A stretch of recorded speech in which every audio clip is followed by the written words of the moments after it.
Osimunne no mbosi afọ ka nsogbu ebido. Na feje siri nata na die bagidele mba for months. Na video ha ji gba nkwụ na die kwere ka akili di video. Oge ọbụla nya weta di video tinye ka akili osi ifuru ndị bunu ndị oshi ifefa melie na agolugo ego na anụrụ ga anụ na bido na agwi okwu dị iche iche si ifuru ihe melie si papia nọ n'ebe afọ kwụrụ ọtọ kpụ ya asị kpọ papia kpọ ndị befa na anyọsọ onyonyo na abaso mba. Osimunne ka fado si alụ di na nwunye na ebe nya nọ na ebe di ebido very far. So nya wee nakwa chiga azụ ebe nya na-alụ ọlụ ịghọta kịta maka na mgbe afọ na ya kwụsịzịrị ọlụ mepezie shop nya na-alụ na the company na nwekwe shop nya na-ele ma ya jesie bata akwa ịghọtago. So shop afọ do very far from ebe di ebi.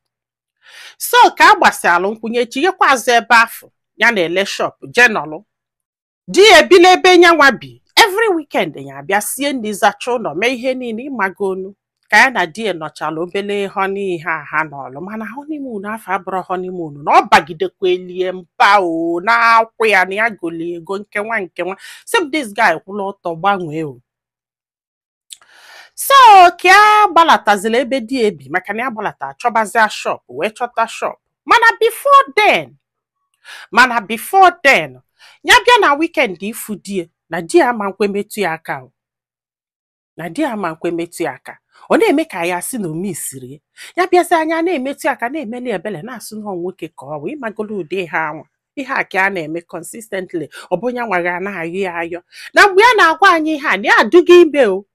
na ya adụghị ime ya jesizie bịa na-ayọ die nya tụkwasị okwu owopụ ya okwu until nya chọta shop move down mana mgbe ọ na-eme ya na-asị BNB nọ maka the distance na ọ dụrọ happy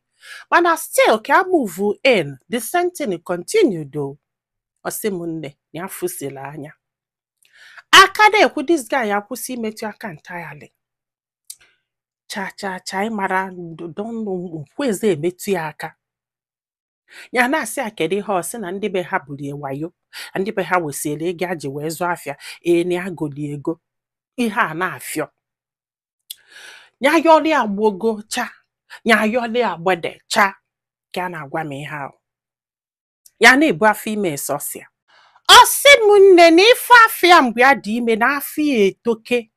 ịghọtago na ya nwere nnekwu afọ na a na-akpọ ya mama ejima na enwere ike ịsazi ụkwụ ya ka ọ bata 7 to 8 months ya wee na-ayọ nwoke bịanụ ka ịsaka arụ ọnụ ọsị gịnị na nke a ama mme ngwa bịa saa anụ m ụkwụ na afọ m dị too huge that I can't saa ụkwụ m ka asịkwa. Osimunne ya yọli ya gbogocha ya yọli ya gbede na enwere ike ịsa ụkwụ ya na enwere ike ịsa ụkwụ ya ya sacha ndị ọzọ ya eburu ya pụtaba wanyị na ya na-anụ di. Osimunne anọkatazia di ebidokwa ọchị iyipụ akwa ọchịla akwa pụọ na room zobe ọtị ezobe o zobe ọtị ezobe. Hey, Osimunne ihe a megide na ya mụrụ ife a ga-eme ka dọkịta gwakọtali okwu maka die ya na die nọ ya wee jesi ka ya je gote toy wee jee n'online ebe a sị na a na-ele toy wee kwesie toy ọnụ wee gwa ego na 18,500. Osimunne ya wee kwụ ụgwọ o wee bụrụ na fake ka ha nyere ya ọ bata anya tinye batrị n'okpere arụ ọrụ na nwere ihe ya afụrọ n'aka this man before ya wee mụọ nwaanyị na-agwa anyị ha. Dọkịta wee sị na ọ bụkwa na di ga-emetụrụ gị aka na ọkwa ọpụrụ ka ị ga-eji wee mụ nwa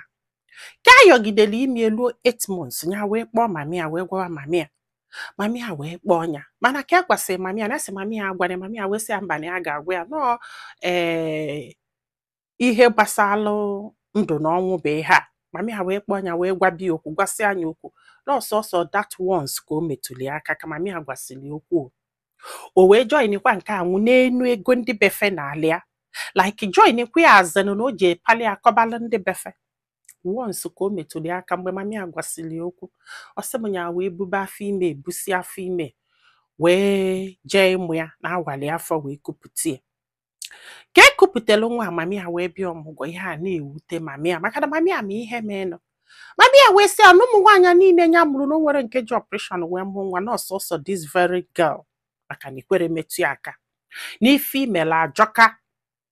So mami ya adọrọ happy na-agwa die n'ife ome die si n'ihe nwa bụ na ya mụrụ ka esi esi n'azụ. This girl sị mgbakwa ya nkịtị na mgbe fa na-akwụ na mgbe ọ nụsịrị ọfụ na ha na-esikwe n'azụ were eli ibongio n'ọsọ si amaala. Mana mgbe ya batazi kafụ n'obido na-achụ nwaanyị, ọ chụrụ nwaanyị gbogo, ọ chụrụ nwaanyị gbede, ihe a ka ọ na-eme. Ọ sị bụ nne na ihe a na-agwa anyị ihe a bụ na mgbe afọ ya metụbi ya aka mgbe dike kwụrụ ọtọ okpudo iru n'ala